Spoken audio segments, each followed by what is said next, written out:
Bonjour à tous et bienvenue dans ce 23e épisode de Starling, le meilleur podcast Yoshi du game en France et le seul à vous faire découvrir Stardom et Seedling avec passion comme toujours. Je suis évidemment en compagnie de Miano. Miano, comment vas-tu ? Bonjour. Eh ben ça va très bien. J'ai un Tamtastic Day, donc je suis très content. En plus, il y aura un petit peu de seedling à la fin, alors ça régale. Et toi, comment ça va?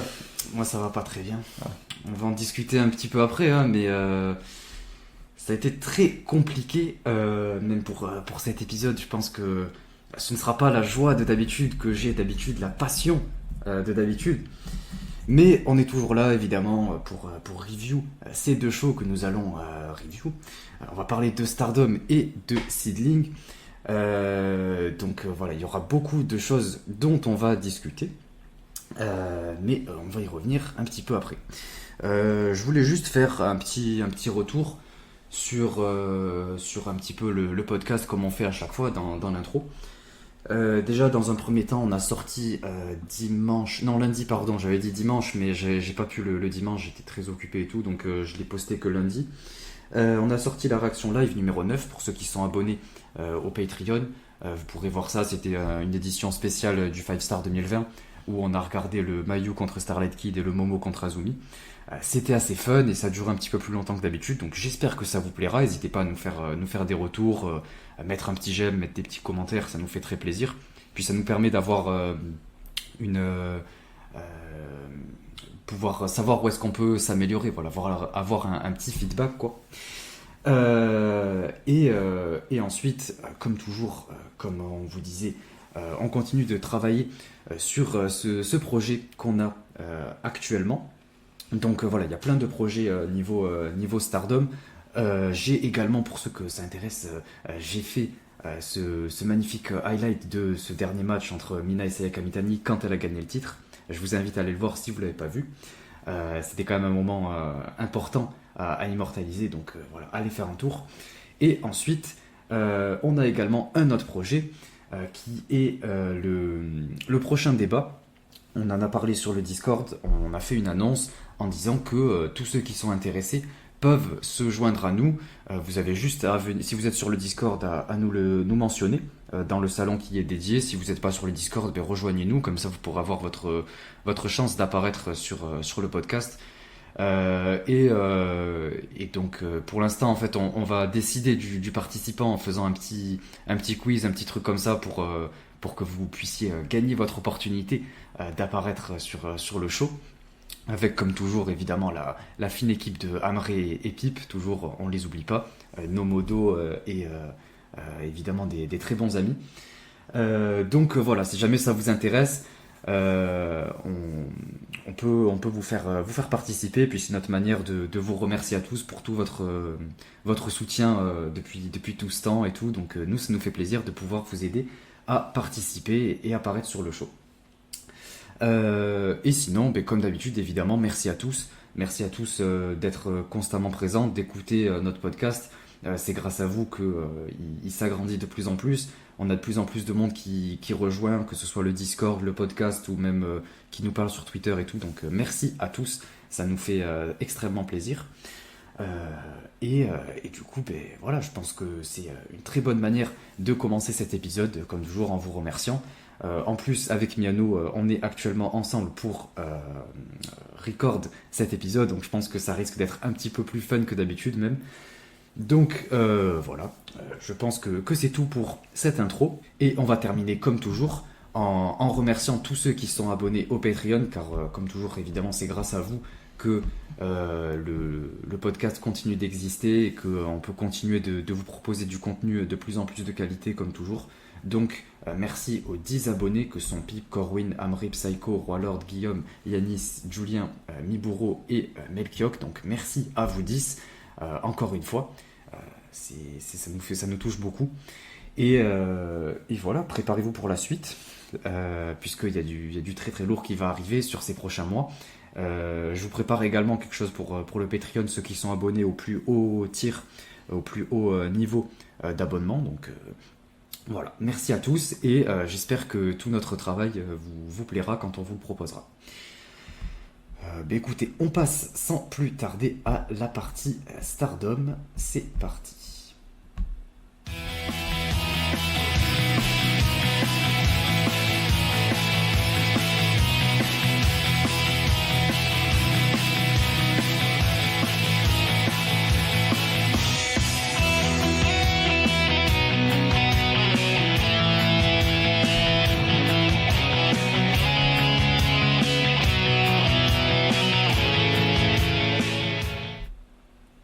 Donc, Stardom Flashing Champions 2023, c'était le 27 mai dernier, donc au moment où on vous parle, pardon, c'était hier. Et c'était quand même un show assez important, puisqu'on avait un main event quand même historique sur lequel on reviendra un petit peu après. On va commencer dans un premier temps tout simplement avec le premier match. Donc c'était un match de pré-show. On avait Momokogo contre Sayada contre Lady C et c'est Momokogo qui a remporté le match. Donc on va pas s'étaler dessus, c'était un match de pré-show, il n'y a pas grand chose à dire, mais du coup, ouais, voilà, Momo a remporté le match en faisant le pin sur Sayada. Donc c'est cool pour elle, après c'est assez logique, c'est ce qu'on avait dit de toute façon dans nos pronostics. Elle revient, elle remporte son match, donc tant mieux pour elle. D'ailleurs, Momokogo qui est passé du côté de New Japan Strong là pour cette fameuse ceinture féminine. Donc, si jamais vous n'avez pas vu le match, allez faire un tour. Donc, on va commencer directement avec le tout premier match. On avait Syuri et Aya Sakura qui affrontaient Ram Kaisho et Maika Ozaki. Dans ce qui était un match, ouais, dans l'ensemble assez ok. C'était pas non plus fou, mais bon, c'était un opener. J'ai trouvé personnellement que ça a permis à Aya de briller un petit peu, surtout dans son face-à-face avec Maika Ozaki. Et après, dans l'ensemble, ouais, voilà, il n'y a rien de spécial à dire, mais j'ai trouvé qu'en tout cas, ça a permis vraiment de faire briller Aya Sakura, et j'ai trouvé Syuri un peu moins présente pour justement laisser plus de place à Aya Sakura, donc c'est très cool. Donc je sais pas ce que tu en as pensé, Miano, je sais que tu l'aimes bien en plus, Aya Sakura. Oui, je suis content parce qu'il y avait Aya Sakura. Après le match en lui-même, ça m'a pas des masses intéressé, puisque voilà, on a fait un opener en mettant des contre 2 assez random. Après, voilà, je pensais que Syuri aurait quand même pu gagner. Mais bon, là, c'est quand même souvent comme ça, quand il y a des rookies en opener, elles perdent. Mais bon, c'est pas très très grave, il a pu au moins catcher, il était pas dans le pré-show, donc c'est déjà pas mal. Donc ouais, effectivement, il n'y a rien d'incroyable. Après, voilà, c'est un opener, ça fait le travail, mais il n'y a pas à chercher plus loin, quoi. Ouais, moi je suis surtout un petit peu étonné quand même que ce soit Maika Ozaki qui ait eu la victoire. Ça me surprend un peu, surtout qu'elle est pas souvent là, donc ouais, je m'y attendais pas vraiment. Je pensais que Shuri allait prendre le pin sur une des deux. Mais bon, pourquoi pas, à voir ce qu'ils vont faire pour la suite, mais voilà, ouais. On passe au match suivant. On avait Utami Yashishita, Sayaka Mitani pardon, et Ina qui affrontaient Starlight Kid, Ruaka et Rina. Donc le match était ouais, plutôt pas mal en vrai. Déjà, je tiens à souligner la tenue absolument phénoménale de Starlight Kid, ce masque magnifique et sa magnifique veste rouge que j'adore. Qu'elle porte que pour, enfin assez rarement, j'allais dire pour les grandes occasions, mais c'est pas une très grande occasion. Mais en tout cas, magnifique entrée. Et de toute façon, les trois ensemble chez Oedo Tai, ça fonctionne super. Et j'ai trouvé le match plutôt correct, rien de bien phénoménal. Surtout beaucoup de problèmes entre Utami et Sayaka Mitani, des problèmes de communication, etc. Enfin, kayfabe quoi. Et du coup, ça a ouvert quelques opportunités à Oedo Tai, mais malgré tout, elles ont remporté le match, Utami, Sayaka Mitani et Ina. Donc moi, je comprends pas trop l'intérêt. Je pense que ça aurait été beaucoup mieux de donner la victoire à Oedo Tai, surtout après tous ces manques de communication et tout, ça les aurait protégés. Donc j'étais quand même assez déçu de ce résultat-là.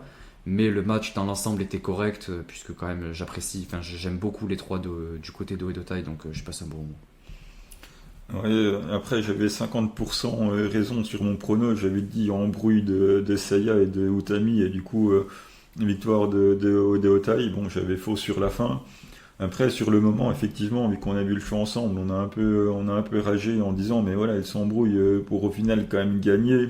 Donc, sur le moment, ça nous a un peu étonné, mais on y reviendra un petit peu plus tard avec l'annonce qu'il y a eu entre les deux clans. Du coup, bah, finalement, c'est assez logique quand même de les avoir fait gagner, puisque si effectivement ils vont faire ça, on y reviendra quand on en parlera, mais ça permet de pas les faire perdre tout de suite et de creuser encore un petit peu le truc pour que vraiment au moment où elles vont perdre, il y a vraiment un impact. Donc au final, s'ils veulent continuer la storyline, c'était assez logique qu'elles perdent pas maintenant. Mais ouais, sur le moment, c'est vrai que c'était un petit peu surprenant. J'aurais bien aimé ouais, que Rina assoie son statut de championne, mais bon, ça a pas été le cas, c'est pas grave. De toute façon, voilà, la feud va continuer. Et pourquoi pas, les guerres de clan, j'aime bien. Donc voilà, si ça peut continuer avec une petite embrouille au sein de Queen Quest, pourquoi pas. Ouais, on va y revenir, mais de toute façon, ouais, il y a de fortes possibilités en tout cas que cette rivalité va continuer. Et je pense même qu'on va se diriger vers une des deux entre Utami ou Saya qui va partir de Queen's Quest. Mais on va y revenir un petit peu après dans le show. Ouais, ça fait juste la feud qu'on attend qui arrive 1 an et demi trop tard, mais mieux vaut tard que jamais. On passe au match suivant. C'était Stars contre Club Venus. On avait Mayu Iwatani, Azuki, Anan et Koguma qui affrontaient Mariame, Xena, Jessie et Wakatsukiyama. Bon, c'était un match un petit peu spécial. C'était un petit peu basé sur ce qu'on avait vu déjà dans les shows de construction entre Mariame et Koguma. C'est-à-dire que on a Koguma qui commence en disant qu'elle va affronter Mariame dans le début du match, mais que par contre il n'y a pas de sexy Kuma. Donc ça tourne un petit peu autour de ça avec Mariame qui bouge ses fesses et qui fait tout ce genre de choses. C'était un petit peu fun, mais aussi un petit peu compliqué, on va dire, pour en dire. Ouais, on va dire que c'était compliqué.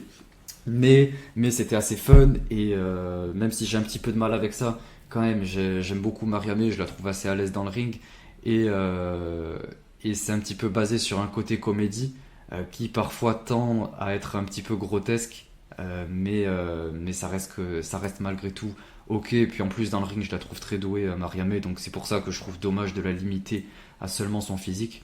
Tous ces missiles dropkick et tout, j'aime beaucoup. Euh, il y a Xena aussi qui a fait un très bon move, c'était une espèce de backbreaker là qu'elle a fait genre sur son épaule, j'ai beaucoup aimé. Et ensuite le match finit avec Anan qui fait un espèce de pinfall assez spécial sur Jessie. Donc en soi j'ai trouvé le match plutôt cool. J'ai passé un bon moment, en même temps c'est normal, il y a quand même Azuki dans le match donc ça ne peut que être super. Mais ouais, ça faisait le taf, même si quand même ce côté comédie tendait à être un petit peu vulgaire et à durer peut-être un petit moment pour pas grand-chose. Mais c'était un match plutôt correct. Miano, j'ai hâte d'entendre ce que tu as à dire là-dessus. Eh ben, tu dis le match était forcément bien parce qu'il y avait Azuki dedans, hein, sauf que Azuki on l'a pas vu, donc enfin on l'a pas vu pourquoi? Parce que justement, comme tu l'as expliqué, on a eu le droit à Koguma et Mariame, donc plutôt que de nous faire catcher Azuki, on a eu Mariame qui a twerké, on a eu Koguma là qui est là, qui a sa tête dans les seins de Mariame, voilà, alors ça fait rire tout le monde, hein, mais C'est pas rigolo. moi. Donc voilà, après j'entends bien, il faut toutes les gimmicks sont possibles, voilà, ça apporte autre chose, ça apporte de la nouveauté. Oui, c'est vrai, enfin je peux pas contredire un fait, voilà, c'est effectivement quelque chose que il n'y avait pas que Club Vénus a amené ou du moins a intensifié. Donc voilà, on va pas leur interdire de faire ça, il y a des gens à qui ça plaît, sauf que le problème c'est que bah pour pendant que tu fais ça, bah, Azuki elle catche pas quoi. Donc après, voilà, s'il y en a qui préfèrent voir Mariam twerker plutôt que Azuki catcher, bah c'est leur droit, hein. Voilà, sauf que c'est pas mon cas. Donc voilà, à la fin, Anan a flashpin Jessie, donc voilà, Stars a gagné, je suis content. Après, un petit point positif à Club Venus quand même, puisque c'est vrai que j'en dis pas souvent, mais j'avais déjà dit du bien d'elle, c'est Xena. Voilà, je trouve qu'elle catche bien. Donc je suis là d'ailleurs. montrer effectivement qu'il arrivait à passer quelques moves plutôt sympas. Je pense que c'est elle qui catch le mieux de son clan. Après, voilà, se plaindre du côté un petit peu sexy de Club Venus quand tu vois que c'est Mina qui lead, enfin, c'est un peu l'hôpital qui soude la charité, donc voilà. Mais ouais, ça m'a pas du coup passionné à cause de ça, mais au moins Stars a gagné, Xena a régalé, donc voilà, c'est déjà ça.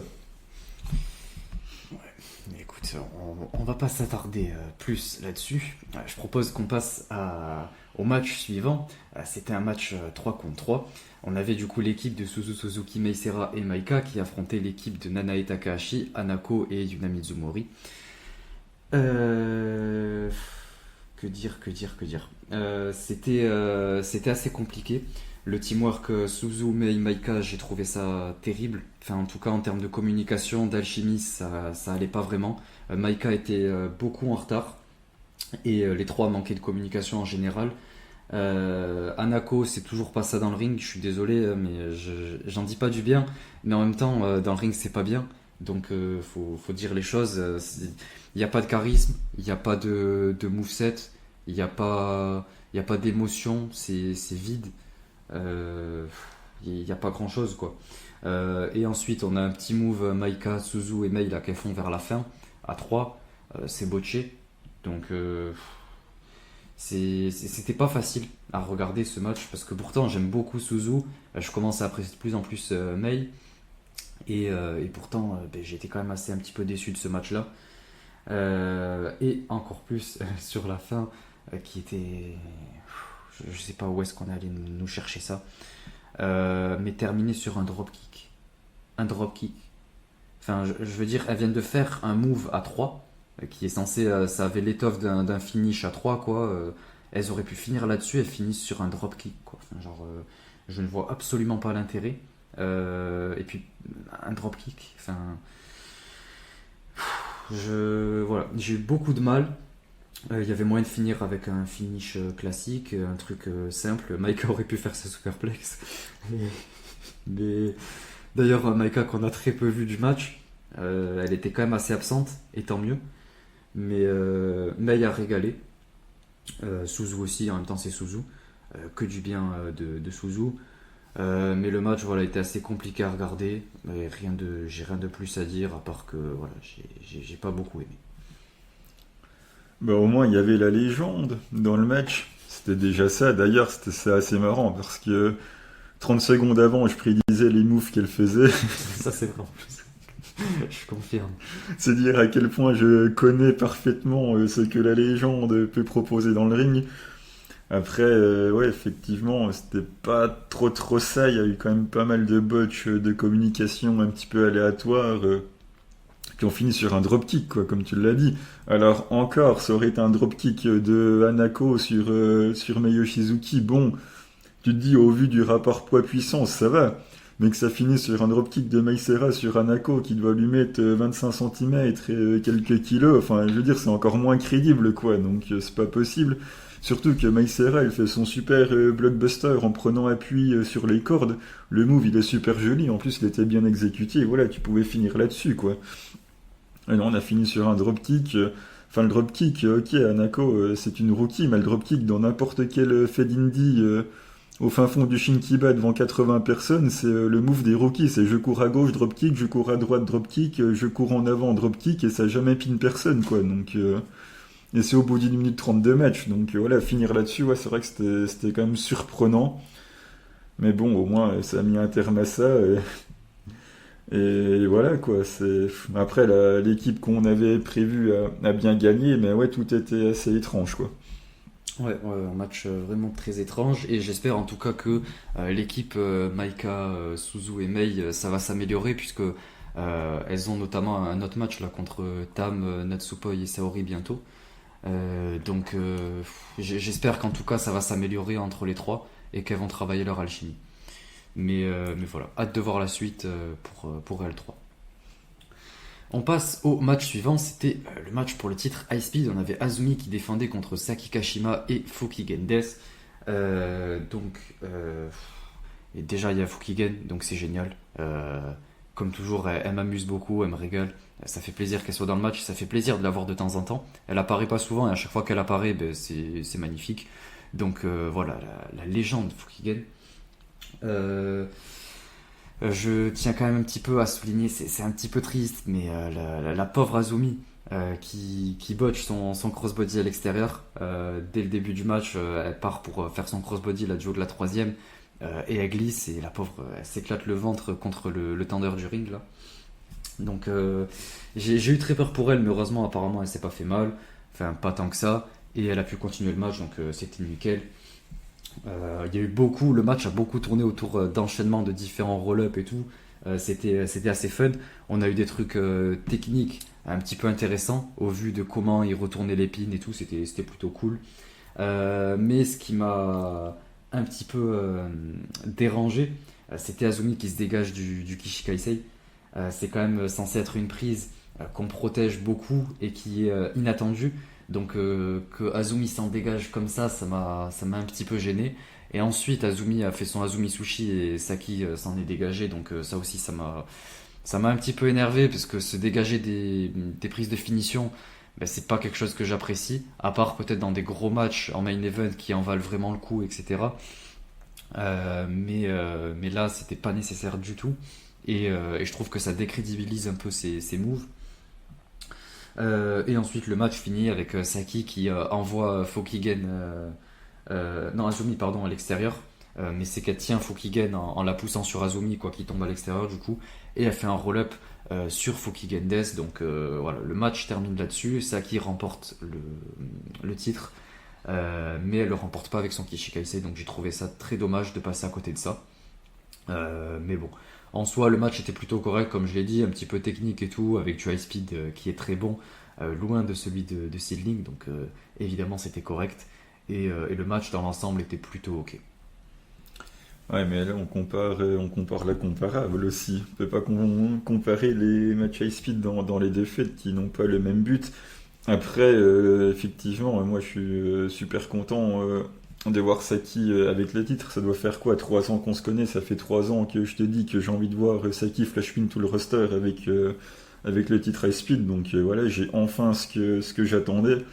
Après, sur le match, je trouve que c'est quand même dommage qu'on n'ait pas crédibilisé, on va dire, un petit peu Death. Non pas qu'elle ne soit pas crédible, mais dans le sens où on aurait quand même pu la faire venir un petit peu plus, lui donner 2 3 victoires, parce que là du coup j'y ai jamais cru. Sauf que vu que CDS elle peut flashpin bah, pareil n'importe qui à n'importe quel moment, il y a plusieurs fois elle est passée vraiment très très très près. Si on m'y aurait fait croire ne serait-ce qu'un tout petit peu, j'aurais pu avoir des réactions, faire des oh ou des trucs comme ça sur les dégagements, alors que là bah, j'ai pas bougé de mon canapé quoi. Enfin c'était on savait que ça allait pas arriver, alors que franchement, ça se dégage à 2,99. Normalement, t'es censé avoir une petite réaction, mais là, tu sais que c'est pas possible. Donc, du coup, ouais, c'est un petit peu dommage pour ça. Et après, je te rejoins, c'est dommage de pas avoir fini sur le Kishikasai de Saki. Je pensais vraiment que ça allait finir là-dessus. Et pour en revenir à l'Azumi Sushi, ouais, enfin, à chaque fois qu'on review les matchs high speed ou les trucs comme ça, enfin, tout le monde se dégage de l'Azumi Sushi. Après, elle finit par gagner avec, mais à chaque match, au moins 1 ou 2 fois, on s'en dégage. Donc, ouais, c'est vrai que c'est pas le flash pin le plus fort de la fédération. Et se dégager du Kishikasai, ouais, ça arrive quasiment jamais. Après, voilà, c'est Azumi qui élève ce titre high speed, donc que ça soit elle qui s'en dégage, j'ai envie de dire tant mieux, je préfère que ça soit elle que quelqu'un d'autre. Il fallait bien que quelqu'un s'en dégage au bout d'un moment. Donc au moins c'est la bonne personne qui l'a fait, mais ouais, juste la petite déception que ça n'a pas fini là-dessus, mais sinon c'était assez attendu que ça qui gagne, quoi. Ouais, mais sans dégage, je veux bien que ce soit la bonne personne, mais que ce soit fait au bon moment. Alors, dans un match 1 contre 1, high speed très important, ça aurait eu plus de sens que là, dans un match triple menace où on savait pertinemment que Saki allait remporter, quoi. Ouais, mais justement, si elle s'en dégageait pas là, enfin, elle s'en serait jamais dégagée, puisque c'est là où elle perd le titre, quoi. Et je ne revois pas Zoom Zoom challenger High Speed dans peu de temps, donc s'il fallait que quelqu'un s'en dégage, c'était maintenant, quoi. Enfin, il n'y aurait pas eu l'occasion de lui en faire se redégager plus tard, quoi. Elle aurait pu le faire à la limite avant, dans le 1 contre 1 contre Azumi, mais bon, ça aurait pu donner même plus de crédit à ce match. en triple menace. Mais bon, en tout cas, ce que j'espère, c'est que du coup, ça va élever Azumi dans la carte, qu'elle va passer un petit peu plus haut. Je pense pas atteindre les main events, malheureusement, mais peut-être, ouais, tout ce qui est un petit peu, genre, pas loin du main event, quoi, des co-main events, des trucs comme ça, ce serait vraiment cool. Mais bon, on va voir ce que ça donne. Mais bon, on voit pour Starlight Kid ce que c'est, quoi. Elle a beau avoir laissé cette division high speed, elle est toujours assez bas dans la carte. Heureusement, elle est championne avec Karma, donc à partir de là, elle est quand même très crédible. Parce que c'est quand même Karma. Mais bon, à voir ce qu'ils vont faire d'Azumi. J'espère qu'elle va pas aller toucher les tréfonds de la carte, quoi. Ouais, bah, vu qu'il faut laisser la place à tous ceux qui viennent d'arriver, à Mirai et tout. Alors je sais bien qu'on n'aime pas ma théorie sur le ticket de boucherie à la file d'attente, mais à un moment donné, tu sais, c'est comme au collège quand tu te fais doubler et qu'au bout d'un moment t'en as marre, quoi. Quand tu te fais doubler à la cantine, tu vois, bah Azumi, tout le monde la double, quoi. Ouais, bah justement, c'est à elle de pousser et dire qu'elle était là en première, quoi. Elle va, Parce elle que va c'est ça. s'imposer. Bah oui, faut s'imposer. Attends, Enfin bon, si elle compte sur sa leaduse Utami et son charisme légendaire pour s'imposer, elle est mal barrée, hein. ouais, non, mais il faut qu'elle s'impose par elle-même. Ouais, Comme ce qu'a fait Mina et quand là- elle est partie en indépendant. Bon, on a vu le résultat. En parlant de Mirai, ça tombe bien. On va parler du match pour les titres. Je te fais même Contest. les transitions, quoi. C'est magnifique. On a Mirai et Amisure qui défendaient leur titre Goddess contre Natsuko et Momo. Je vais te laisser en parler en premier. De toute façon, on a eu le même avis là-dessus sur le match, donc je vais te laisser commencer en premier puisque c'est quand même Momo. Ben, je m'attendais à rien et je suis quand même déçu. Voilà, je pense que ça résume assez bien la situation. Enfin, à un moment donné, je pense que les armes de Deotai, elles sont en mousse, quoi. Enfin, que ça soit la clé à molette de Momo dans la tête de Syuri, suivi de ses deux anciens finishes qui servent à rien, le coup de batte avec le coup de batte de baseball en même temps avec un move derrière, bah ça suffit pas. Enfin, à un moment donné, je sais pas en quoi elles sont faites les armes de Deotai, mais enfin, apparemment, c'est pas très très solide, quoi. Et puis un jour, il faudra quand même me dire ce que font Mirai et Misurai dans un ring, quoi. Enfin, je vais pas dire qu'elle catch mal, c'est pas ce que je veux dire, mais enfin, citez-moi ce qu'elles ont fait dans le match. Bah, franchement, qu'est-ce qui vous a marqué dans un match de Mirai et Misurai dans leur règne taille? Est-ce qu'il y a un spot qui vous a marqué? Enfin, qu'est-ce qui se passe, quoi? Et moi, enfin, pour moi, il se passe rien. On en est quoi à l'épisode 23? Est-ce qu'il y a bon, après, on les apprécie pas des masses, certes, mais qu'est-ce qu'on se souvient? Le match de Mirai et de Emi Surai, ils se finissent. Le match est terminé, la cloche sonne. Qu'est-ce qui vous a marqué? Moi, rien. Alors, c'est peut-être parce que, je sais pas, j'ai pas d'investissement spécial ni dans l'une ni dans l'autre. Mais enfin, à chaque fois, il n'y a rien qui me marque, quoi. Ils font leur match, voilà, c'est correct, mais enfin, je bouge pas de ma chaise, quoi. Ben ouais, mais de toute façon, on l'a vu ensemble et on a eu les mêmes réactions, hein. J'ai pas compris non plus ce match. C'est les championnes, elles ont pas fait grand-chose. On nous montre Mirai un peu en underdog contre Natsuko Tora. Je veux bien que Natsuko ce soit un peu la brute qui brutalise tout le monde, tout ça. Mais Mirai, c'est quand même la championne, elle est quand même censée s'imposer. Et en plus de ça, ben, elle a été effacée tout le long du match. À Missouri, on l'a pas vu. Je sais pas ce qu'elle est venue faire, à part sauver un pin, je me rappelle de aucun move qu'elle a pu faire. Ouais, comme tu l'as dit, le truc des armes, je trouve qu'en fait c'est tellement répété que ça les décrédibilise, c'est dommage. Et en plus de ça, bah, du coup, ouais, elles les utilisent, mais elles remportent même pas le match derrière. Elles arrivent à Mirai et Ami arrivent à remporter malgré tout, surtout pour ce qu'elles ont fait. C'était rempli de creux, le match était très peu rythmé. J'ai trouvé ça extrêmement long et extrêmement ennuyant. Il s'est pas passé grand chose, même si j'aime bien Natsuko, que Momo a fait le taf. Voilà, j'ai toujours pas compris, comme je l'ai dit, l'histoire autour de Mirai en underdog. Encore une fois, ben, Natsuko et Momo qui se couchent pour un règne qui pour l'instant est loin d'être spécial, d'être intéressant. Enfin, genre, comme tu l'as dit, il n'y a pas grand chose. Dans ce match, elles ont rien fait. Et on continue, quoi. On continue à les mettre championnes. Juste une équipe qui vienne leur prendre ces titres, c'est pas possible.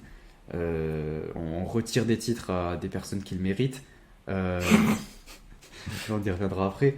Mais on les conserve sur certaines qui font rien de spécial avec, quoi. Donc voilà, moi j'ai juste hâte que ça se termine, là, leur règne, et qu'on passe à autre chose. FWC, revenez très rapidement et sauvez-nous de cet enfer. Oui, enfin, Kogoma, elle est occupée à faire autre chose, hein, donc voilà, ça va être compliqué.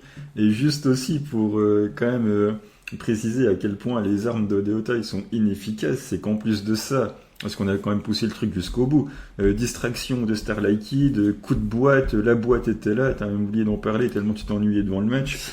Non mais ça veut dire que la batte de baseball, la barre de fer, distraction extérieure, la boîte de Roakia, enfin tout y est passé quoi. Mais non, ça suffit toujours pas. Donc voilà, bravo Deotai, décrédibilisation maximum. Donc voilà, c'est dommage, mais bon, c'est comme ça.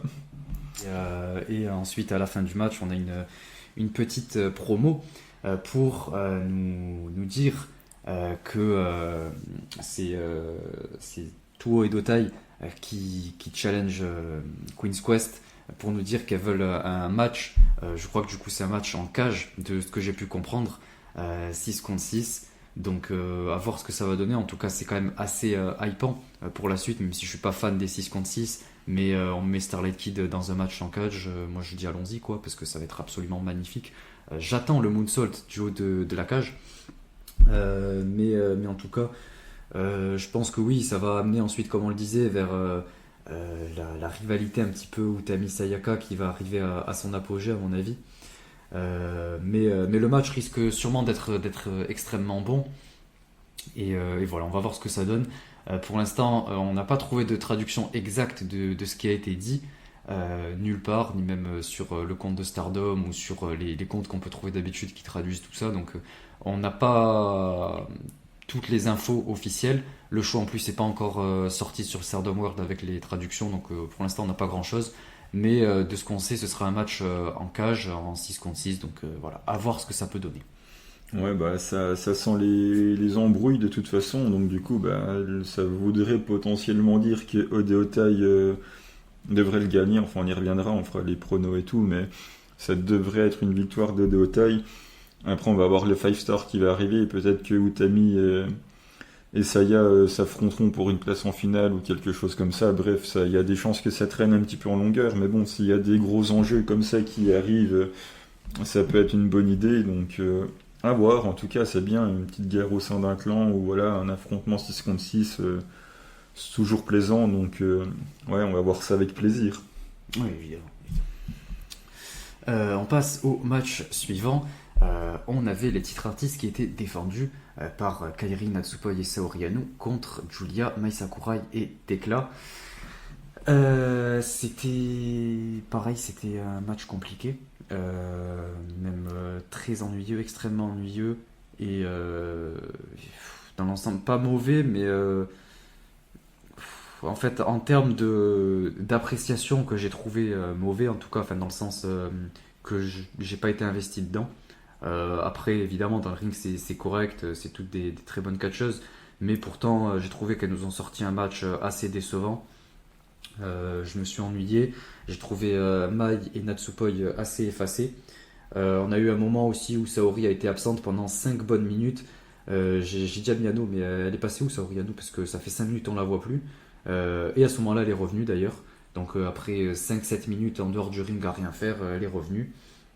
Et de nulle part, on a Julia, Mai et Tekla qui remportent le match.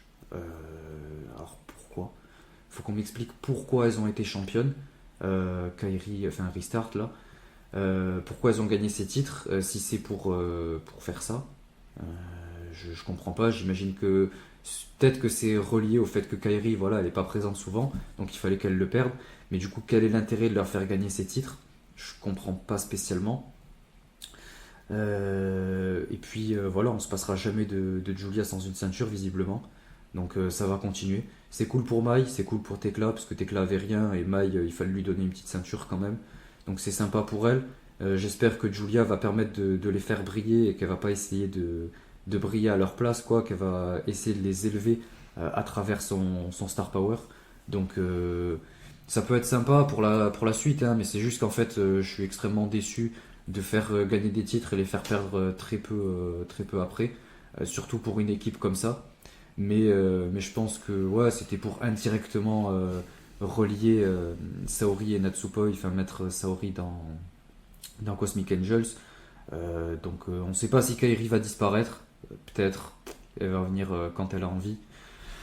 Mais voilà, le match était vraiment pas fou. C'était vraiment la descente vers l'ennui complet là, ces 2-3 derniers matchs. C'était très difficile à suivre. Mais voilà, on a terminé le match, c'est déjà ça. Mais voilà, j'espère qu'en tout cas leur prochaine défense sera correcte, mais on va y revenir parce que de toute façon, je ne doute pas que ce sera correct. Ouais, c'est extrêmement bizarre. J'ai le même ressenti que toi, puisqu'à un moment donné, je t'ai dit aussi, mais c'est Kerry contre Julia en un contre un ou c'est un 3 contre 3, je savais pas trop. Et après, ouais, Poi, elle a servi à quoi? Bah, pas grand chose, si ce n'est à mettre un super kick sur Saori à nous pour justement qu'il puisse perdre le match. Donc pourquoi on part déjà sur une sorte de feud ou d'embrouille entre Poi et Anu? Anu, ça doit être quoi, son sixième match dans la Fed? Pourquoi ils font une embrouille tout de suite, quoi? Enfin, pourquoi faut toujours rusher? Enfin, ils peuvent pas faire deux trois défenses, comme tu le dis, crédibiliser un peu le règne, trouver au moins une raison de leur avoir donné. Mais non, on a déjà le super kick sur Anu, ça fait même pas, enfin ouais, 6 matchs, voilà, déjà un super kick dans la tête qui fait perdre le titre. Après, est-ce qu'ils vont réussir à conserver un semblant de cohésion ou pas? Enfin, surtout que voilà, enfin, je veux dire, c'est Cosmic Angels, il y a déjà Tam qui est bien occupé, enfin, on n'a pas besoin de lui mettre ça tout de suite à gérer, enfin, il y avait le temps, quoi. Donc, je comprends pas trop, et oui, voilà, bah, Julie a une ceinture, hein, mais bon, je pense qu'il va falloir s'y habituer, donc j'espère qu'effectivement elle laissera Mai et Tekla faire 2-3 pins. Mais bon, ouais, je comprends pas trop. Et bon, on verra où ça nous mène. Mais je trouve que c'est beaucoup trop tôt. Que ça soit la paire de titres ou Poi qui super kick à nous, ouais, c'est trop tôt. Ouais, bah écoute, de toute façon, on est assez d'accord là-dessus. On a du coup les prochaines challenges qui viennent faire leur apparition. Y a Julia qui prend le micro et qui dit qui demande qui seront les prochaines. Et c'est à ce moment-là, évidemment, hein, que on a Mayu, Azuki et Koguma qui viennent.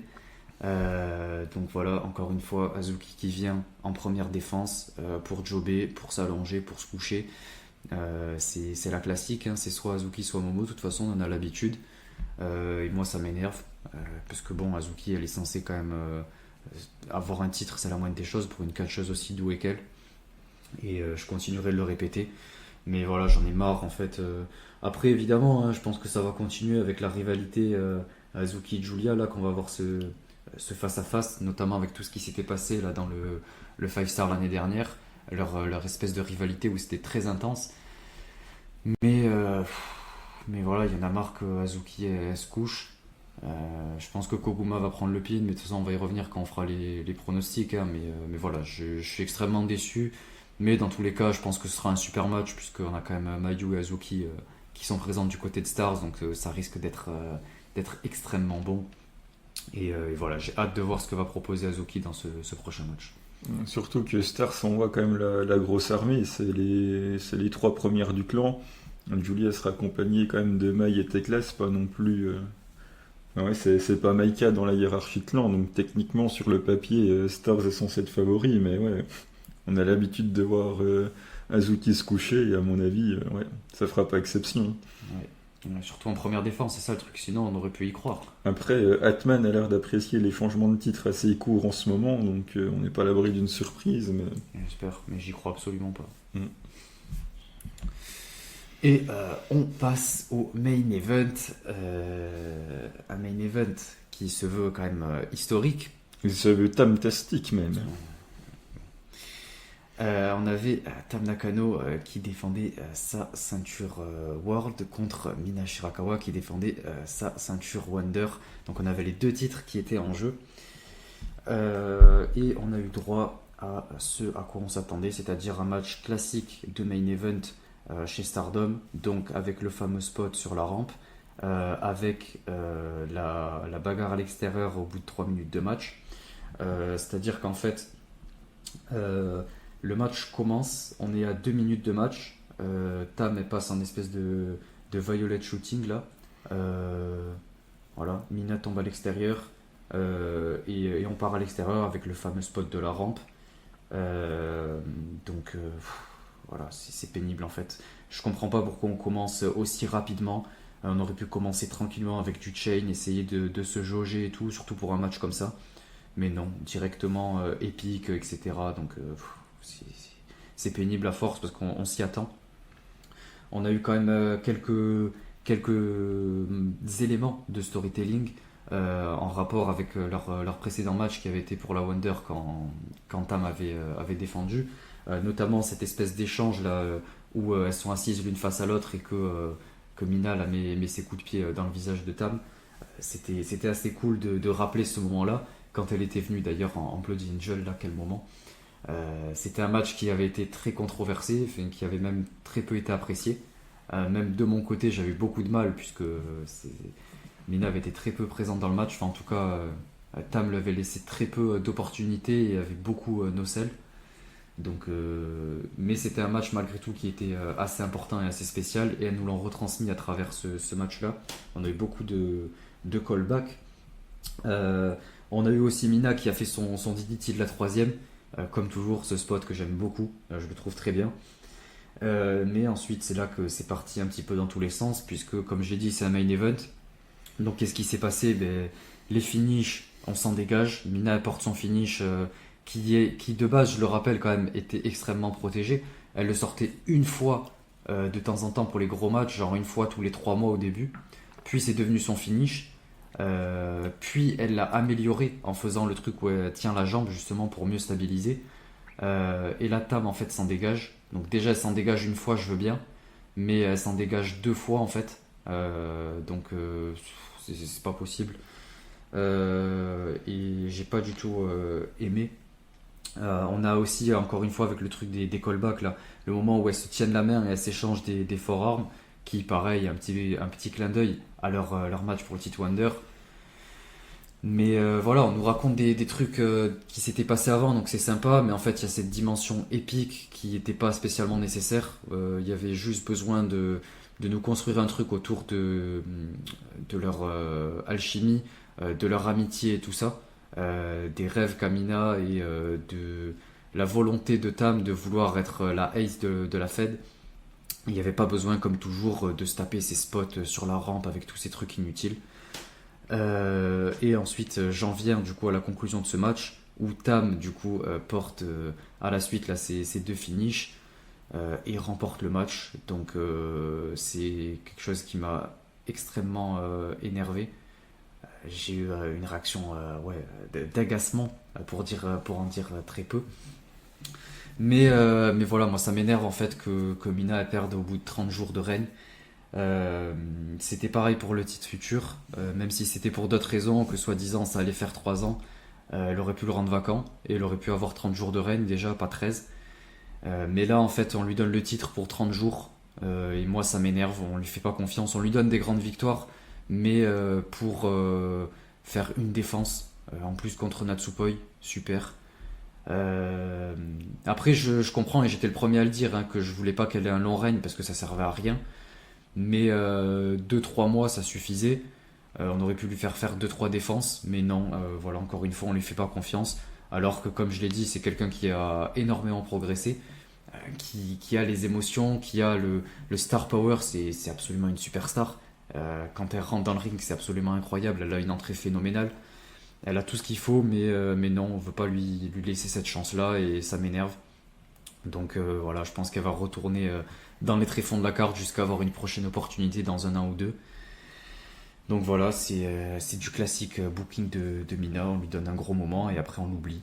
Donc voilà, je suis extrêmement dégoûté, extrêmement déçu et j'ai encore du mal à digérer cette défaite puisque je m'attendais clairement à un time limit draw, mais bon, Rossi en a décidé autrement. Bah franchement, 34 jours c'est déjà beaucoup, c'est mieux que Vacant qui avait tenu que 27. Hein. Donc elle a quand même pas le règne le plus court de l'histoire, puisque c'est Monsieur Vacant, enfin Madame Vacant du coup, à Stardom avec 27 jours. Après, ouais, tout le monde s'attendait à un time limit draw, donc peut-être que Rossi il en avait marre de voir sur les réseaux sa petite photo où il tient une pancarte avec les gens qui marquent time limit draw dessus. Il a dit, ah bah puisque c'est comme ça, eh ben, vous allez voir. Eh ben, on a vu, oui, effectivement. Après, bah, dans le match, t'as tout dit, je suis absolument d'accord avec l'intégralité de tes propos, que ce soit les spots sur la rampe, enfin, c'est du main event classique Stardom, si ce n'est que c'était plus court que les main events habituels. Après, j'en reviens toujours à la même chose sur ce qui m'ennuie, c'est que je veux bien qu'on vende la jambe, parce que c'est justement bah, les techniques de Mina, sauf que quand Mina elle fait des tags random et qu'elle attaque la jambe, ils sont pas en train de la vendre comme si on était en train de mourir. Là, il suffit d'un seul coup. Pareil, la première prise sur la jambe de Tam, j'ai l'impression qu'il fallait lui amener des béquilles, quoi, qu'elle n'arrivait plus à marcher. Donc ça m'embête un petit peu qu'on soit obligé de vendre autant dès le début. Je pense que ok, vendre la jambe c'est normal, mais en faire un petit peu plus dessus avant qu'on soit limite en train d'amener le déambulateur, quoi, parce que c'est quand même un petit peu poussé à l'extrême, je trouve. Et en parlant des poussés à l'extrême, bah, on a le typique de ce qui m'agace de Shimina. Il suffit de voir la fin de match, mais c'est pas possible, quoi. Même toi, t'en as rigolé de voir à quel point c'était surjoué, quoi. Quand elle essaye de pleurer en même temps qu'elle crie, là, il y a rien qui va. Enfin, je veux dire, c'est pas que je veux pas y croire, mais quand c'est fait comme ça, quand t'as l'impression qu'elle crie en même temps qu'il essaye de pleurer en tapant sur le ring, mais tu vois que c'est pas naturel, mais en même temps c'est normal.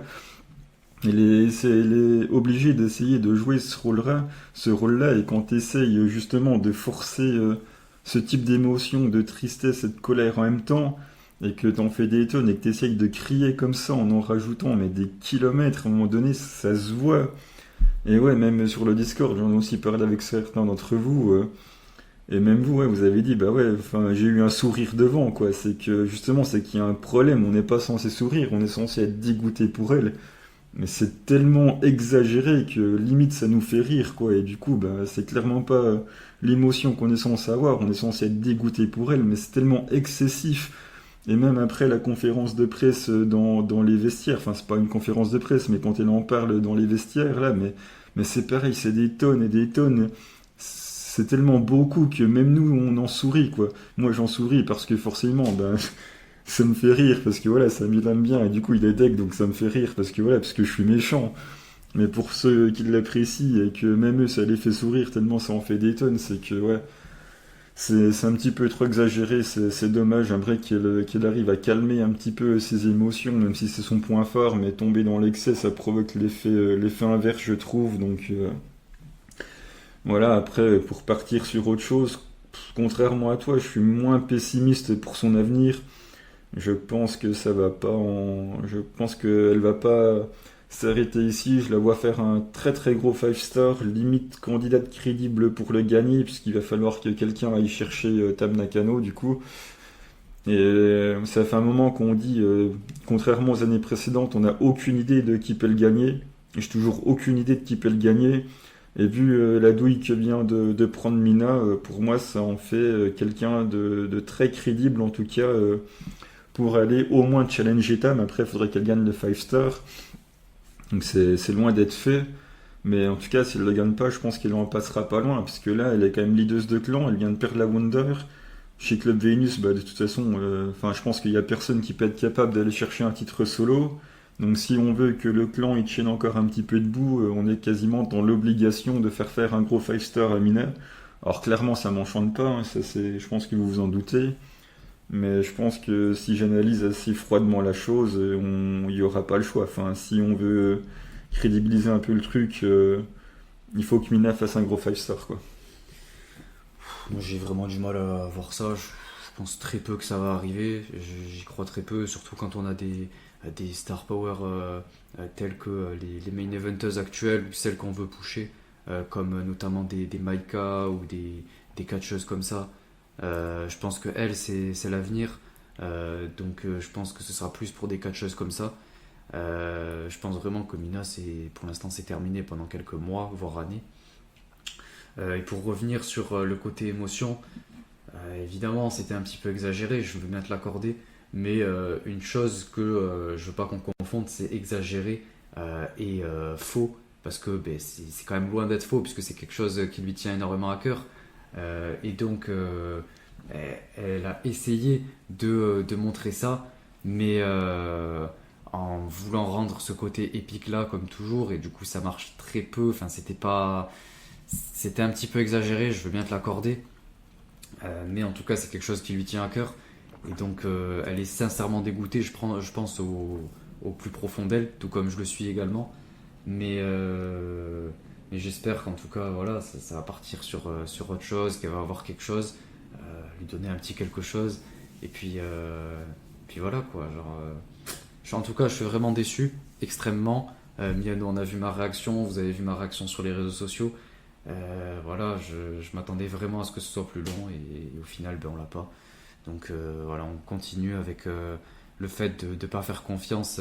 La plupart de mes catcheuses préférées, c'est toujours pareil, on leur fait pas confiance. Soit elles se couchent, soit elles ont des moments et après ça se termine. Mais bon, je reste quand même malgré tout dans le positif puisqu'elle a eu ce moment, c'est celui que j'attendais et je suis content qu'on l'ait eu malgré tout et ça restera sûrement mon moment de l'année dans cette année de catch 2023, je pense. Et ensuite, pour terminer, mon cher camarade qui était au bout de sa vie, on a Mirai qui s'est pointé. Alors là, j'ai cru que les voisins allaient descendre sonner. Je te laisse conclure ce grand moment de show là.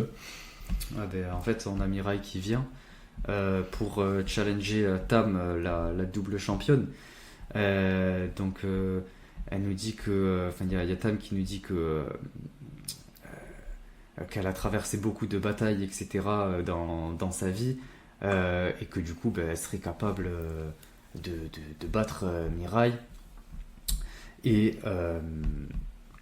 mais du coup, voilà, ouais, Mirai nous dit qu'elle a remporté le Cinderella, donc elle veut challenger Tam, et Tam dit qu'elle est double championne, donc est-ce que juste la ceinture blanche ça lui va? Mirai a répondu que oui.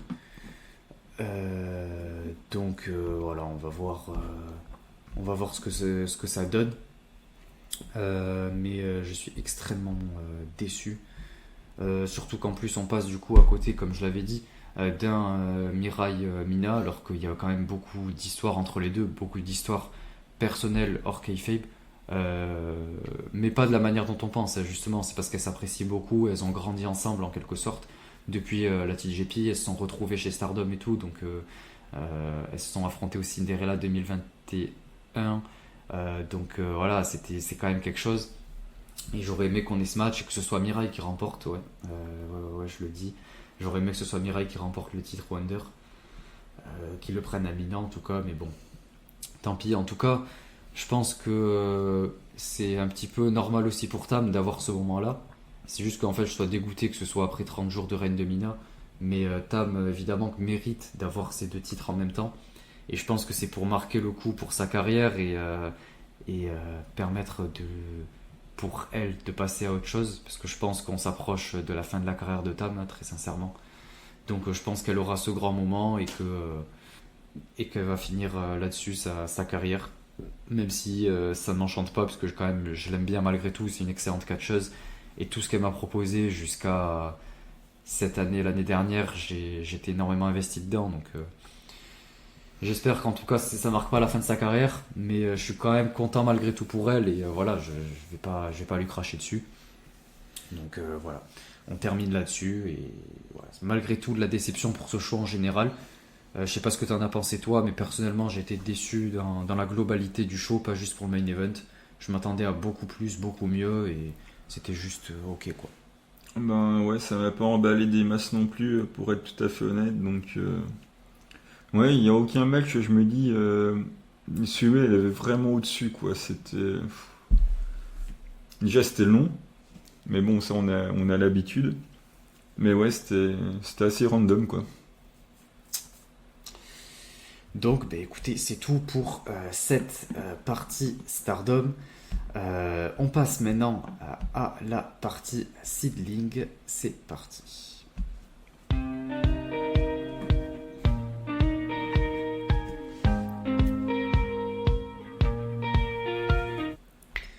Donc, c'était Seedling Shinkiba Series Volume 3, c'était le 25 mai.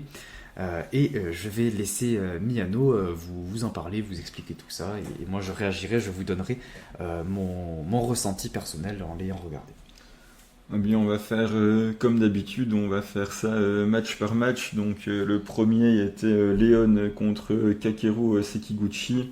Donc, Léon qui remplace Hiroyo Matsumoto qui s'est blessée lors d'un de ses entraînements. Elle a une blessure au pied, donc du coup elle n'a pas pu participer. Et c'est Léon du coup qui est venu la remplacer. Léon et Kakeru qui ont fait quelques matchs ensemble, notamment un match high speed l'année dernière qui était un de mes matchs high speed préférés. Je trouve que les deux ensemble ça marche vraiment très bien. Et là on avait un match classique, enfin du moins avec des règles classiques entre les deux. Et on a eu franchement du bon travail avec Kakeru qui travaille beaucoup le bras de Léon, avec pas mal de soumissions qui étaient vraiment très intéressantes. Voilà, Kakeru Sekiguchi est vraiment une excellente catcheuse, très peu connue, très sous-cotée dans le milieu à mon sens. Donc voilà, j'espère qu'elle aura un petit peu plus de booking important par la suite. Et donc on a une victoire de Léon qui après un spear fait un frog splash. Donc voilà, c'était un opener qui a duré une dizaine de minutes. C'était propre, mais voilà, ça a permis de commencer le show de manière pas trop mal, quoi. C'était, j'ai trouvé pour ma part, un opener très correct pour d'habitude la manière dont je suis emballé dans les openers de Seedling. J'ai trouvé ça très correct, très technique. On avait du bon chain qui était intéressant à regarder, les différents contres, les différentes prises, etc. Et j'ai trouvé ça plutôt cool. On a eu un petit travail, c'était le bras, c'est ça? Ou c'était la jambe? Le bras? Le bras de Kakeru qui Ouais, travaillait. le bras qui était. Ça aussi, c'était un peu intéressant, mais je trouve que ça n'a pas été super abouti au final. Il y avait eu un travail de bras, mais ça n'a pas fini avec un truc sur le bras. J'ai trouvé ça un peu dommage. C'est Mais parce qu'elle a perdu Kakeru aussi. ouais, mais bon, là, on aurait pu finir sur un truc en rapport avec tous les trucs du bras, etc. Avoir plus de prises centrées sur le bras. Mais sinon, comme je l'ai dit, en termes de technique de chain et tout, c'était intéressant à regarder. Et j'ai bien aimé ce qu'a montré Léon. Donc voilà, c'était un opener plutôt correct. Ensuite, on passe au match high speed avec Rapidita, donc peut-être Kao Kobayashi, on ne sait toujours pas, contre Riko Kawata et Tai Honma. Donc quel plaisir de voir Tai Honma, quelle classe, quel charisme, quelle musique, enfin tout ce que vous voulez. Et voilà, c'était fun, hein, les matchs high speed de chez Seed. Voilà, c'est la comédie avec mélangé au Warcraft, donc voilà, c'était assez marrant. Donc on a mis Rico là-dedans, donc il a pu danser au début, pendant, après avec Rapidita. On a été se demander un petit peu ce qu'elle faisait là au milieu, parce qu'elle n'avait pas spécialement envie de participer à ce genre de fanfaronnade.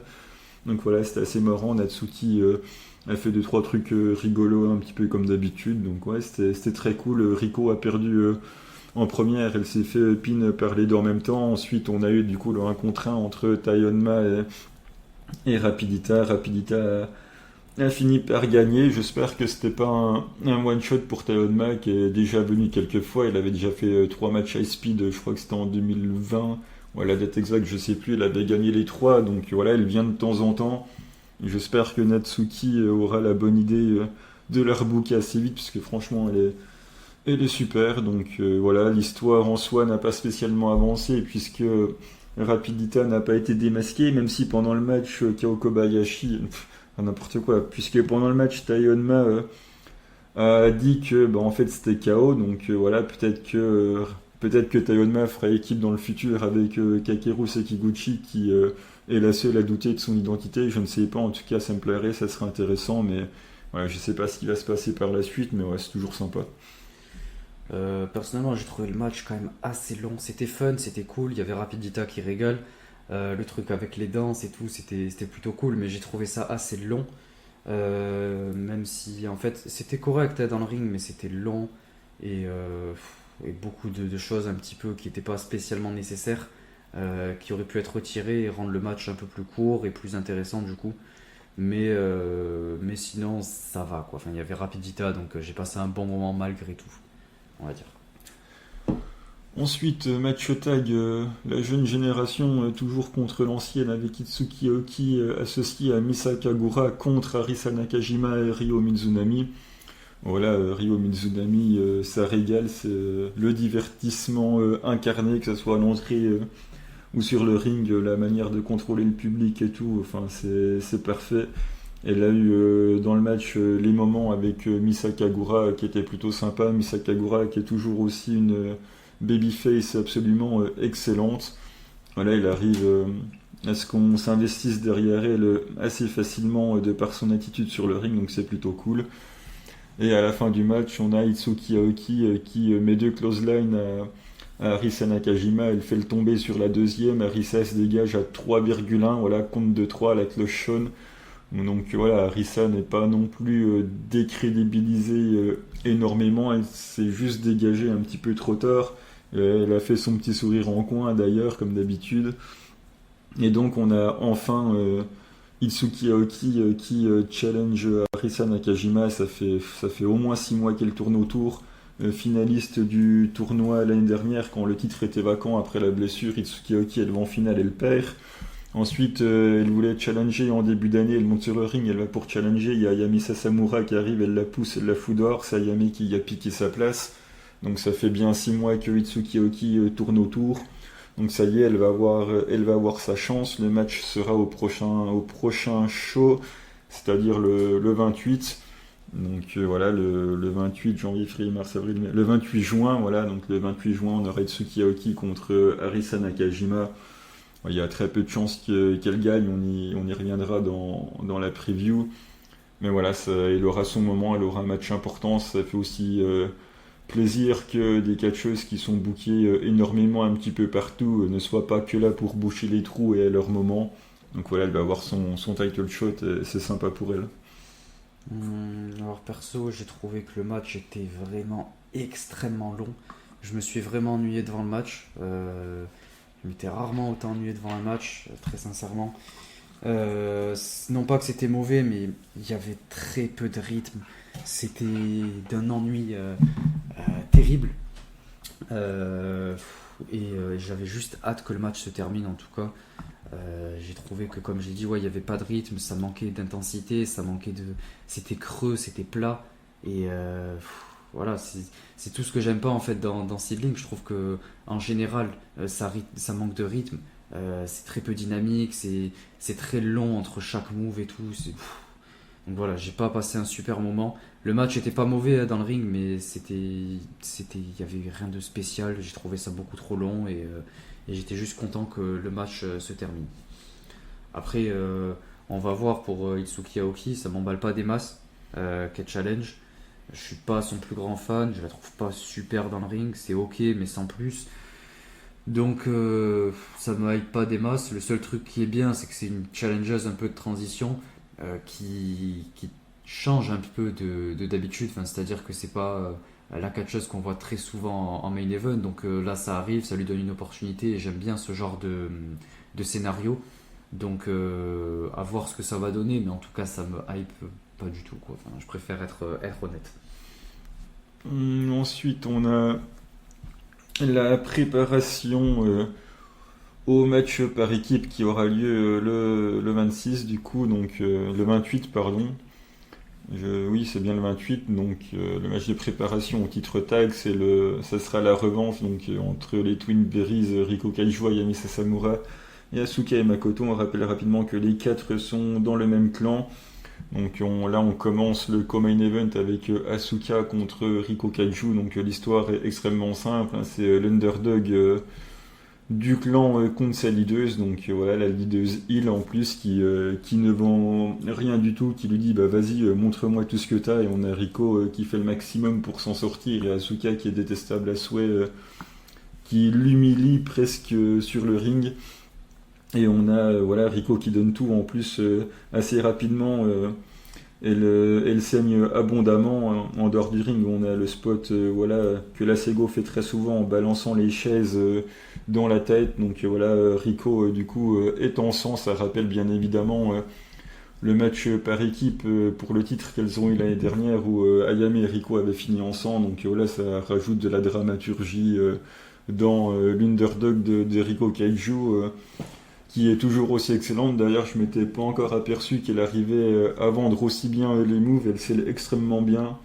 Donc voilà, le match était cool, Asuka lui a roulé dessus, et si par miracle les Twin Berries arrivent à gagner, on aura un moment héroïque qui va arriver.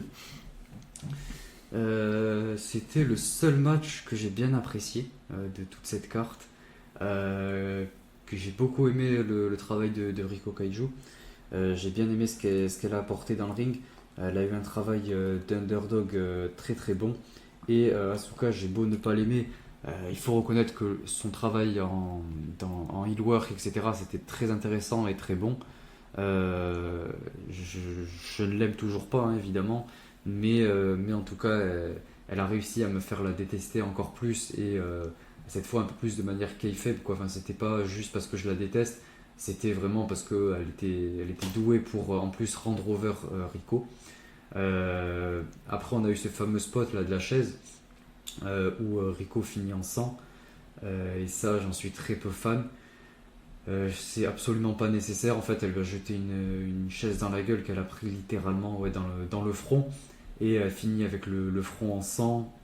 C'est pas la peine pour un match avec aussi peu d'importance, parce que comme tu l'as dit, c'est un match de construction pour les titres.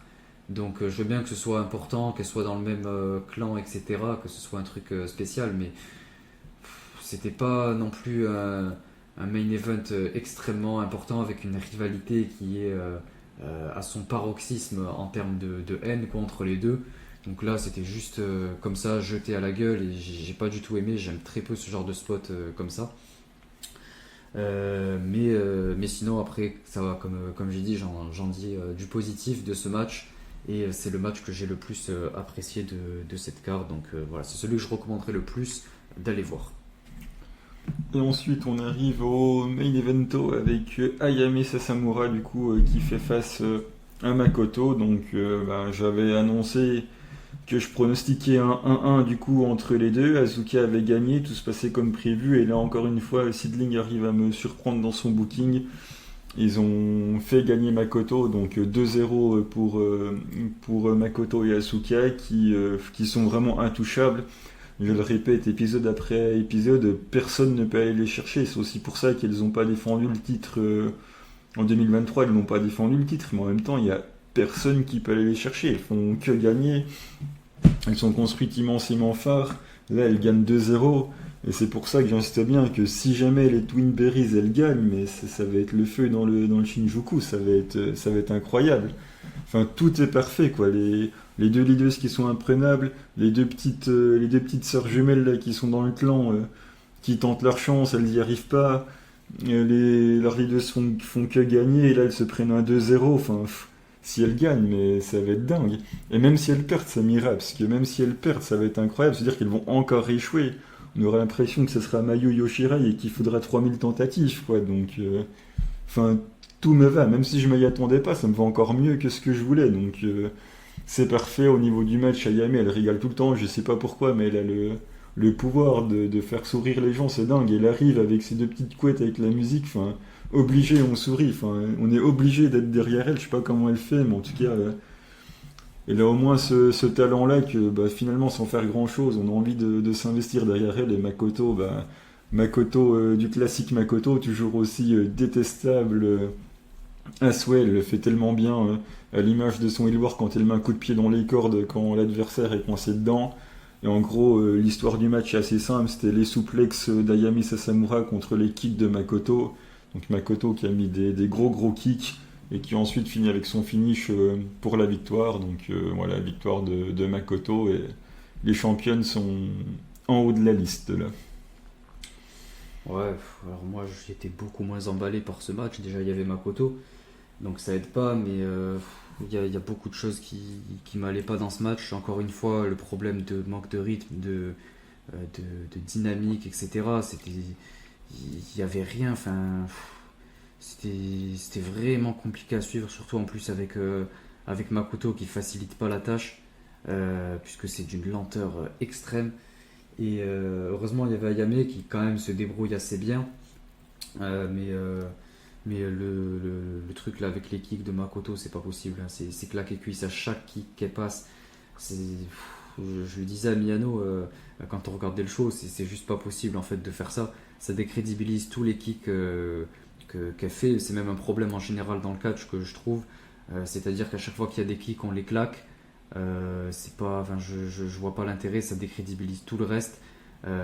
Et en plus après les gens s'en rendent compte et ça rend moins important un gros kick, notamment celui sur la fin par exemple, où elle lui met une espèce d'high kick que là elle aurait pu, si elle avait pas claqué les autres, ben, celui-là ça l'aurait rendu absolument beaucoup plus intense. Et là ben, en fait c'était, voilà, ça a moins d'importance. Il avait autant d'importance que tous les autres qu'elle a placés alors qu'on arrivait vers la fin du match, donc c'est dommage. Donc il y a tous ces petits problèmes là. Et voilà, après, pareil pour le booking, moi, je suis pas spécialement emballé non plus. Après, toi, je te vois emballé autant, mais c'est parce que c'est seedling. N'importe quoi qui se passe, j'ai l'impression que ça t'ira, puisque c'est seedling. Moi, je comprends le fait que ce sera important si elle remporte les titres, et c'est ce que j'espère d'ailleurs, puisque moi je suis du côté underdog et j'aime les underdogs. Donc j'espère qu'elles vont remporter ces titres-là et puis ça me permettra de changer parce que ben, les deux là je les supporte plus. Donc voilà, avoir un règne de deux petits underdogs qui sont là, qui vivent un petit peu leur rêve et tout, j'espère que ça arrivera. Donc si elles perdent, pour moi je comprendrai pas spécialement qu'elles échoueront encore une fois. Ouais, bon, ça veut dire que au final on aura 50 fois le même match quoi, donc ça va 5 minutes. Et la reconstruction à chaque fois et tout. Donc j'espère surtout qu'elles vont gagner. Mais en tout cas, après ce show seedling, j'en ressors pas non plus changer d'avis et d'opinion là-dessus. Je trouve que c'est toujours pas ma cam. Toujours, même en termes de match, même si les catcheuses sont douées, ben, ça manque beaucoup de rythme, ça manque beaucoup d'intensité. J'en tire pas grand-chose. C'est ce que je te disais quand on regardait Stardom. Au bout de 3 minutes de l'opener, j'étais beaucoup plus investi que après 20 minutes de main event chez Seedling. Donc voilà, ça il va falloir. Enfin, en tout cas, c'est peut-être sûrement personnel, hein, mais ça je peux pas. Je trouve que ça manque beaucoup. J'arrive pas à m'investir dedans. Elles n'arrivent pas à m'investir, c'est dommage.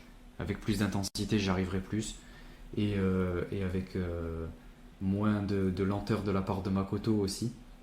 Mais voilà, j'en ressors de la même manière que j'en étais pour Seedling et c'est pas prêt de changer à mon avis. Ben, en même temps, c'est la construction des matchs qui est comme ça dans la Fed, donc on va pas changer le produit. C'est le produit qui repose sur ces constructions de matchs-là, donc ça ne changera pas pour ton désespoir, va falloir t'y faire. Ouais, Mais, faut- mais oui, enfin, les matchs ils sont construits comme ça prend le temps.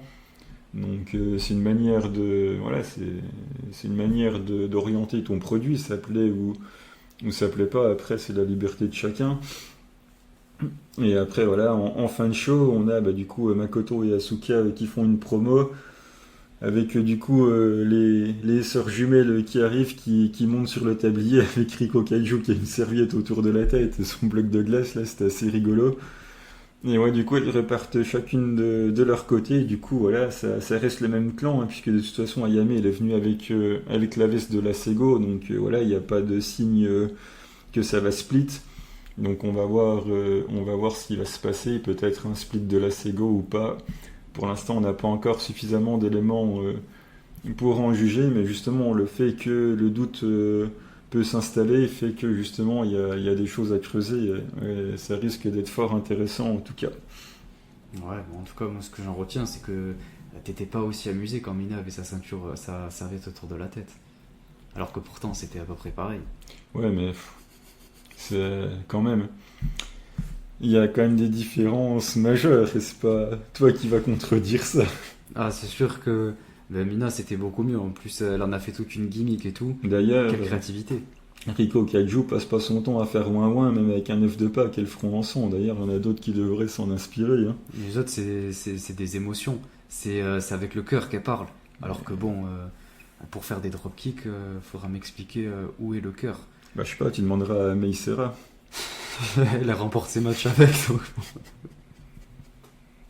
Voilà, tu vois, d'essayer de me coincer et d'être méchant là, faut. Prochaine Non, fois, mais- tu y réfléchiras deux Non, fois. justement, ce que je suis en train de dire, c'est que elle a juste besoin d'un dropkick pour remporter. Essaye de te rattraper aux branches comme Ah tu non. peux. Mais du coup, c'est tout pour ce show Seedling. Et on passe sans plus tarder à la partie Challenges du mois. Donc, c'est parti.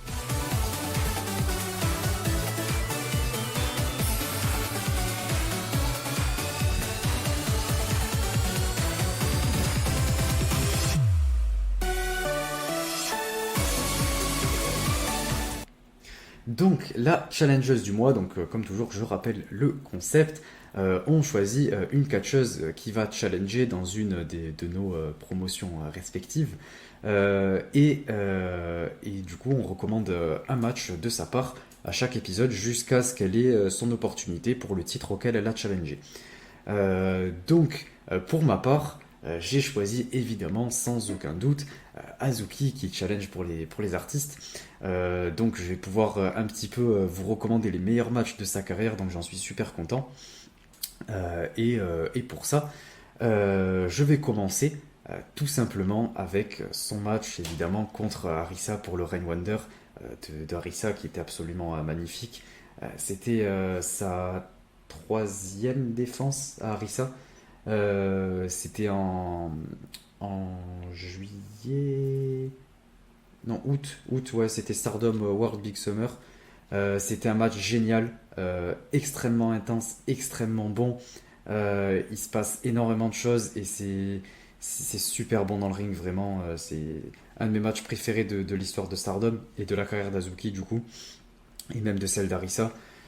C'est même pour moi le deuxième meilleur match du Rain Wonder d'Arisa. Donc je vous recommande extrêmement d'aller voir ce match qui est fabuleux. Et ouais, c'était une des opportunités que Kazuki, encore une fois, a loupé puisqu'elle n'a jamais eu le titre Wonder. Donc c'est quand même important de passer par là si jamais vous ne l'avez pas vu, ou même d'y repasser puisque c'est un match génial. Donc je vous recommande très fortement d'aller voir ce match. Bah, ce qu'il y a de bien, c'est qu'en choisissant Azuki, tu peux recommander un paquet de gros matchs où elle challenge, quoi. Le problème, c'est qu'elle en gagne pas. Mais c'est sûr que la source est intarissable, hein. Et du coup, de mon côté, je parle beaucoup d'Ayame Sasamura, donc on va recommander un petit match d'Ayame Sasamura. Alors, ça sera pas chez Sid, ça sera chez Sendai. Le 14-10-2018, c'était contre Manami. Donc, c'est le moment où Sendai a inauguré son titre junior. Donc, voilà, le match, c'est un match de mid-card, hein. Le match est en mid-card, ça dure 10 minutes. Donc voilà, faut pas s'attendre à une dinguerie de main event. Mais en tout cas, voilà, c'était l'inauguration du titre junior de Sendai. Donc voilà, ça fait partie un petit peu de l'histoire, même si c'est un petit titre comme ça, que c'est en mid-card. Voilà, ça permet aussi de voir où ça a commencé. Donc voilà, ils ont donné ça à Ayame Sasamura. Donc ça fait plaisir. Ils ont pas fait gagner quelqu'un de la maison Sendai pour inaugurer. Donc voilà, petite prise de risque sympathique de la part de Sendai. Et en plus, voilà, si vous aimez bien les gens qui pleurent, pour le coup, Ayame Sasamura, elle a fait un petit coup moins quand même quand on lui a donné le titre. Mais bon, voilà, elle a juste lâché quelques larmes, elle est un petit peu émue, mais voilà, c'en est resté là. Elle n'a pas insisté plus que ça sur le fait qu'elle soit très heureuse et touchée d'avoir gagné son titre. Mais voilà, c'est un petit bout d'histoire, et puis ça permet aussi de parler un petit peu rapidement d'une autre fête. Donc voilà, si vous voulez, vous pouvez aller checker ça. Ouais, mais écoutez, allez voir ce match, même si visiblement ça manque de reconnaissance d'avoir remporté ce titre de la part d'Ayame. Allez voir quand même, puisque après les matchs juniors en plus en général c'est sympa et tout, donc un match pour le titre junior, j'imagine que ça doit être correct, même si j'ai pas vu le match, je l'admets. Mais Ayame Sasamura en plus elle fait le taf dans le ring, c'est assez ok. C'est juste qu'elle n'est pas dans la bonne promotion. Si elle veut venir faire un tour à la maison, on l'accueille volontiers. Mais voilà, allez voir ce match et puis je pense que vous passerez un bon moment. De toute façon, c'est que 10 minutes, donc vous aurez comme ça le temps d'aller voir le match que je vous recommande.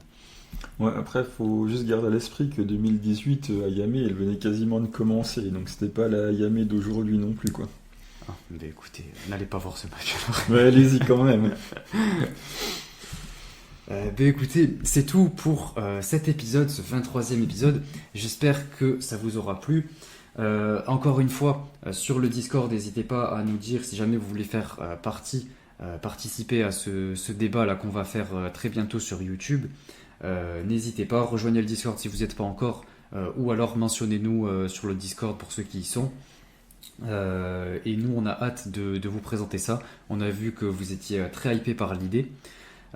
Donc voilà, je pense que ça risque d'être fortement intéressant parce qu'il y a pas mal de choses à dire. Il y a déjà 2 personnes qui peuvent potentiellement participer. On va essayer de les départager. Mais si jamais vous voulez en faire partie, n'hésitez pas à rejoindre. On a également ce sur quoi on travaille, un autre projet à côté qui sera également sur YouTube. Donc on a hâte de vous partager ça. J'espère que ça sortira dans le mois de juin. Et à côté, ce sur quoi je travaille pour le Patreon.